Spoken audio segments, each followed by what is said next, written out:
I now give the floor to Her Excellency Retno Lestari Priyansari Marsudi, Minister for Foreign Affairs of Indonesia.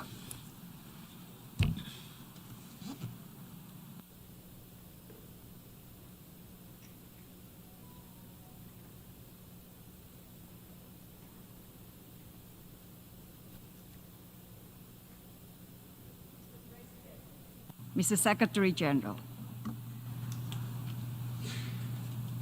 I'm here today to fight for humanity. I'm here today to fight for justice for the Palestinian people. I'm here today to call for an end to the violence and for immediate ceasefire to save the lives of innocent people, including women and children. The safety and well-being of mankind is always our #1 priority. I'm sure that each one of us are touched when confronted with images of a 2-month-old baby injured and pulled away from the rubble as her family lay dead. The only question we should ask ourselves is, how much longer shall we let these atrocities continue? All of us know that this conflict is asymmetric by nature between Israel, the oppressor, the occupying power, and the Palestinian, the occupied, who are continuously being oppressed. Occupation is the core issue. The international community owes the Palestinian people a long overdue independent state of Palestine, living side by side in equal footing with all of us. This continued occupation and aggression by Israel does not only warrant condemnation, but it is also a grave violation of international law that demands our actions. Thus, I call the UN General Assembly to take 3 actions.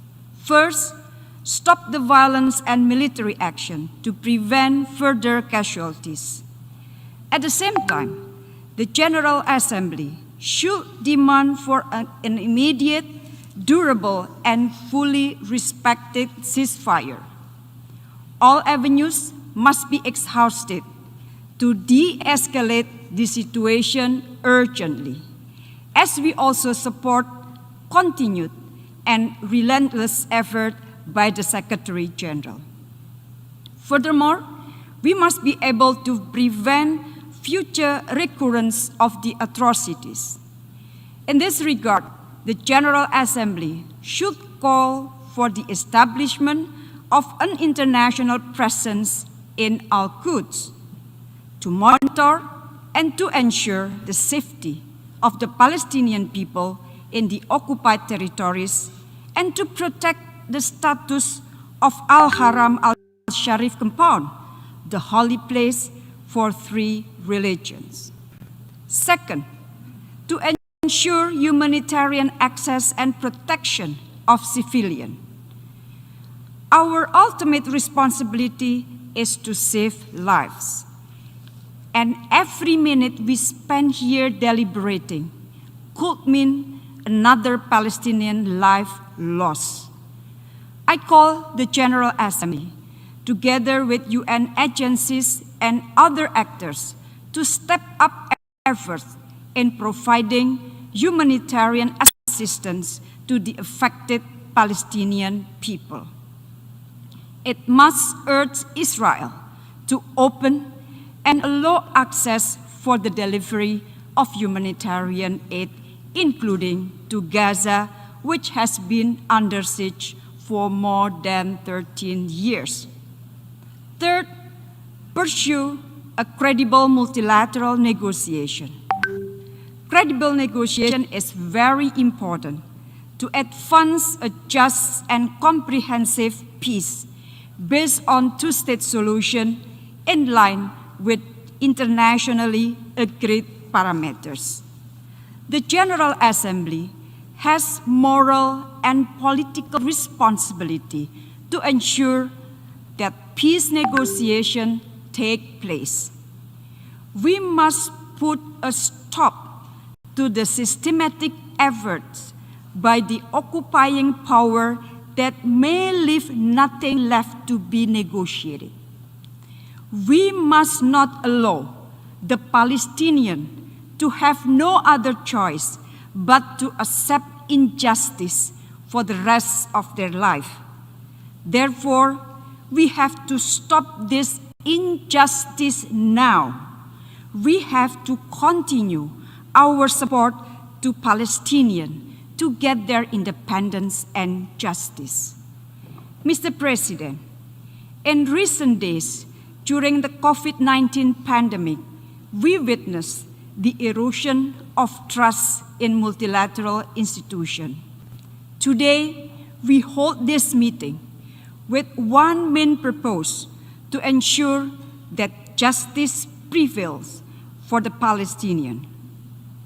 This meeting will be seen as a litmus test for multilateralism. We must remain committed and stand united in our efforts against all illegal acts of Israel toward ending the occupation in Palestine.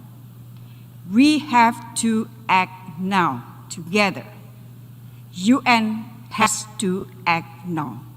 I thank you. I thank the Minister for Foreign Affairs of Indonesia for her statement.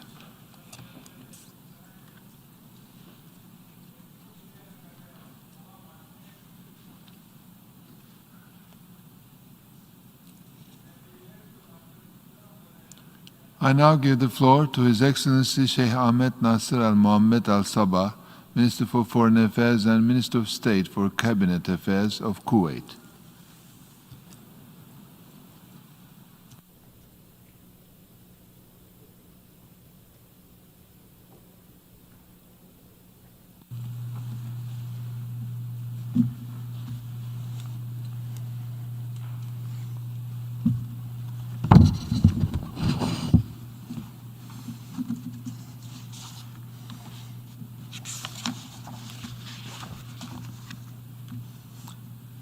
بسم الله الرحمن الرحيم. معالي In the name of God, the merciful, Mr. Volkan Bozkır, President of the 75th session of the United Nations General Assembly, Mr. Antonio Guterres, Secretary General of the United Nations,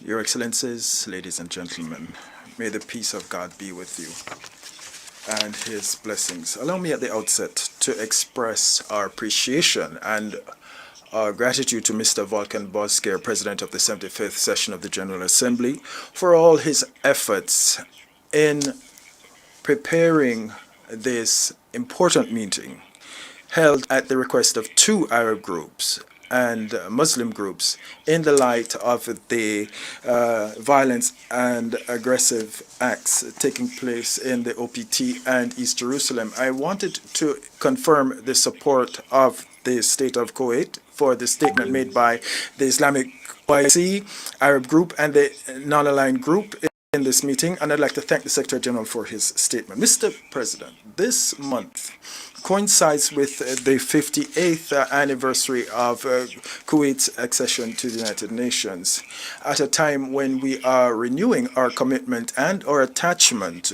to the purposes and principles of the United Nations Charter and our determination to do everything to reestablish peace. We were keen to be here today to renew our support and ongoing attachment to the principles and our commitment to defending the right of the Palestinian people to self-determination. And from this rostrum, we congratulate them on their tenacity and their struggle to recover all their legitimate rights. Mr. President, 75 years ago, when we agreed to adopt the United Nations Charter based on which this organization was established,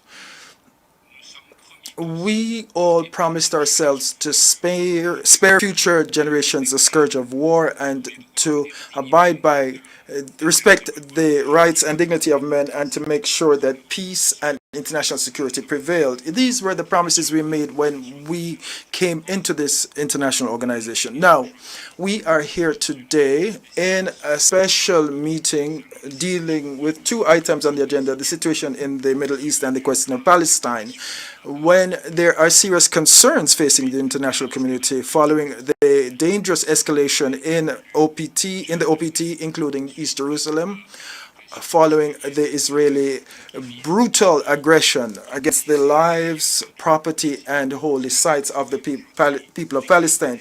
What we're seeing today are acts of hate perpetrated by Israeli forces with illegitimate settlers, and this is all against innocent, defenseless Palestinian people, and the demolition of homes and aggression against people in the sight of the international community. These are all practices that confirm the fact that Israel is resolute as an occupying power in enshrining continuing its occupation efforts, which is against the Charter and a blatant affront to international law. The state of Kuwait strongly condemns all policies and crimes perpetrated by Israel as the occupying power in the city of Jerusalem and in all occupied Palestinian territories. We also condemn all Israeli settlement practices geared towards seizing homes and properties of Palestinian citizens in the occupied Palestinian territory, and more importantly, in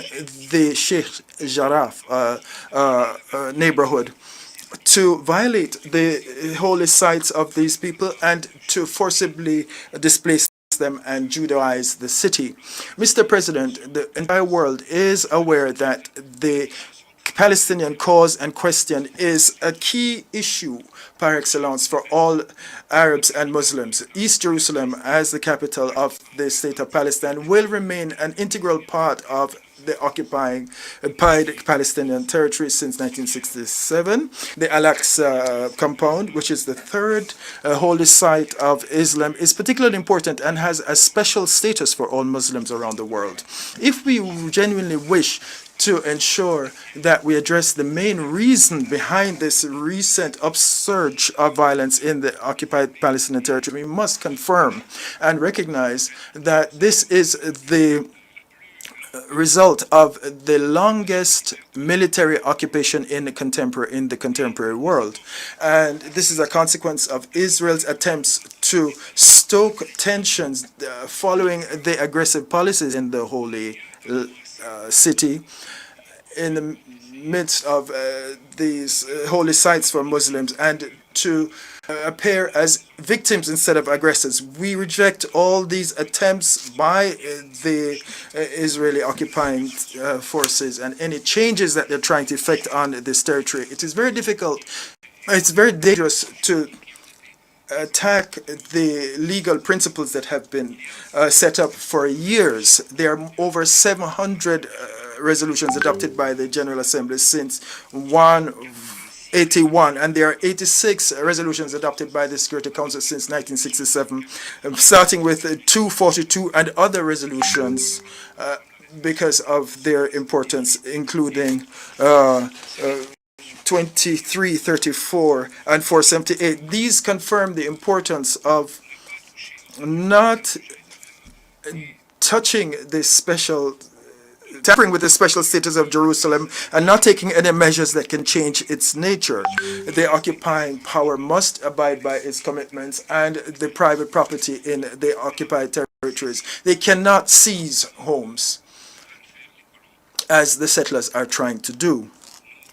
We pay tribute, Mr. President, to all efforts made by Arabs and international entities to put an end to Israeli aggression and their tragic consequences from the humanitarian standpoint, which are only aggravating the difficult situation faced by Palestinians in the occupied territories. It is a responsibility borne by the Security Council as the main body tasked with maintaining international peace and security. They must shoulder the responsibility and put an end to Israeli aggression, which has led to more than 256 victims, including women and children, and has led to the displacement of more than 75,000 people, including many who are now homeless. The Security Council, as long as it remains silent, means that Israel will never cease its crimes and aggressions against unarmed civilians nor stop their settlement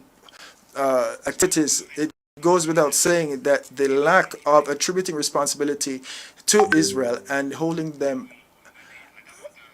making sure that they remain active with impunity, will only cause these crimes to continue and worsen the situation in the occupied territories and cause further suffering. These Israeli practices means that we must all now, more than ever, activate the international mechanisms, political and legal mechanisms, to ensure that the occupying power will be held accountable for its continued violations against the Palestinian people. And these are guaranteed and respected under international law and the Fourth Geneva Convention of 1949.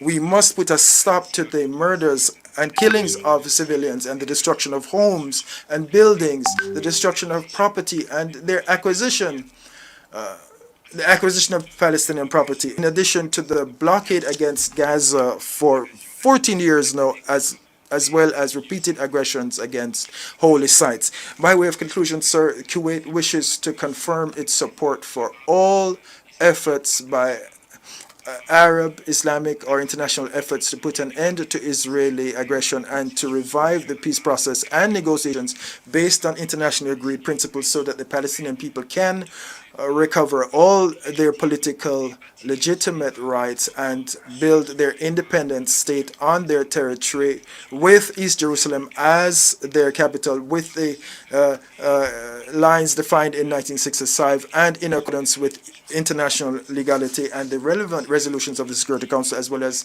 in line with initiatives of peace initiatives by the Arab League since then. Thank you. I thank the Minister of Foreign Affairs and Minister of State for Cabinet Affairs of Kuwait for his statement.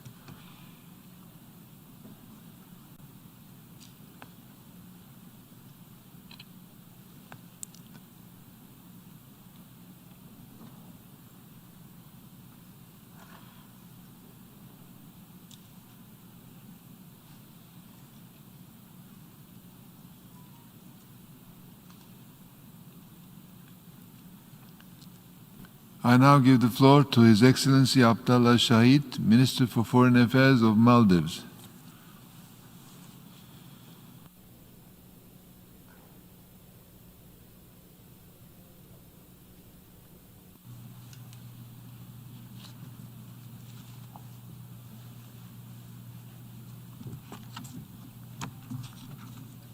Bismillah ar-Rahman ar-Rahim. Mr. President, Mr. Secretary General, Excellencies, distinguished colleagues. For over 7 decades, we have discussed the question of Palestine at this General Assembly. Year after year, the halls of this august body have heard the same speeches, held the same debates, passed resolutions.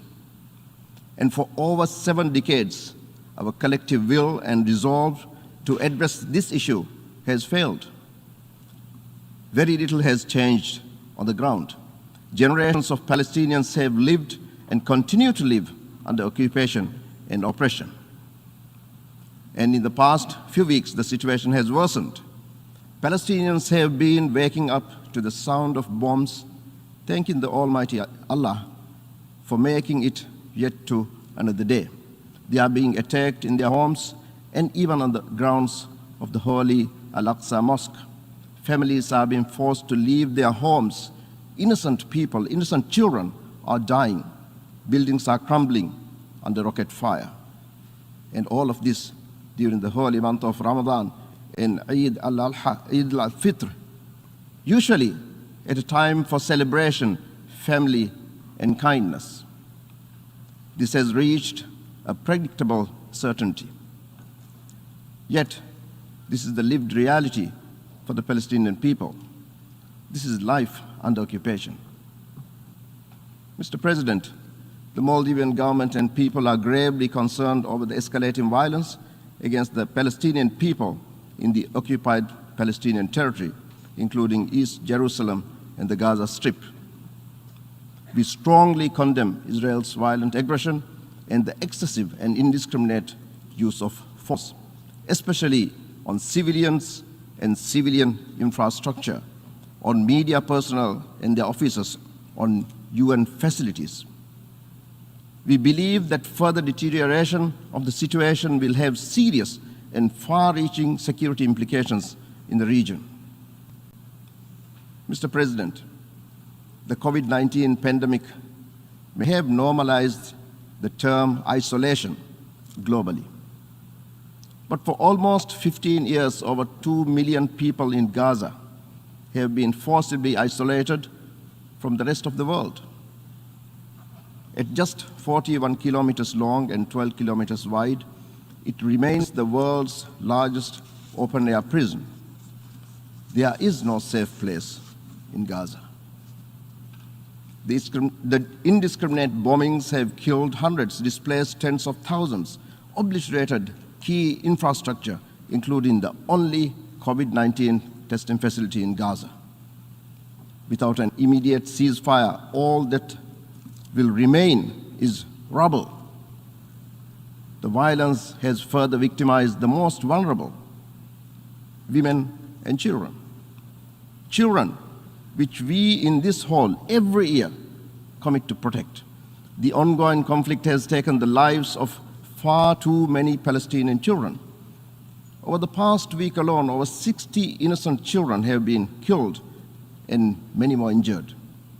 Many are forced into arbitrary detention. Many are harmed, inflicted with lifelong trauma. The international community has a duty to protect them. We cannot leave them behind. Our commitment to every right for every child must also include Palestinian children. Mr. President, Excellencies, the international community cannot and must not ignore the plight of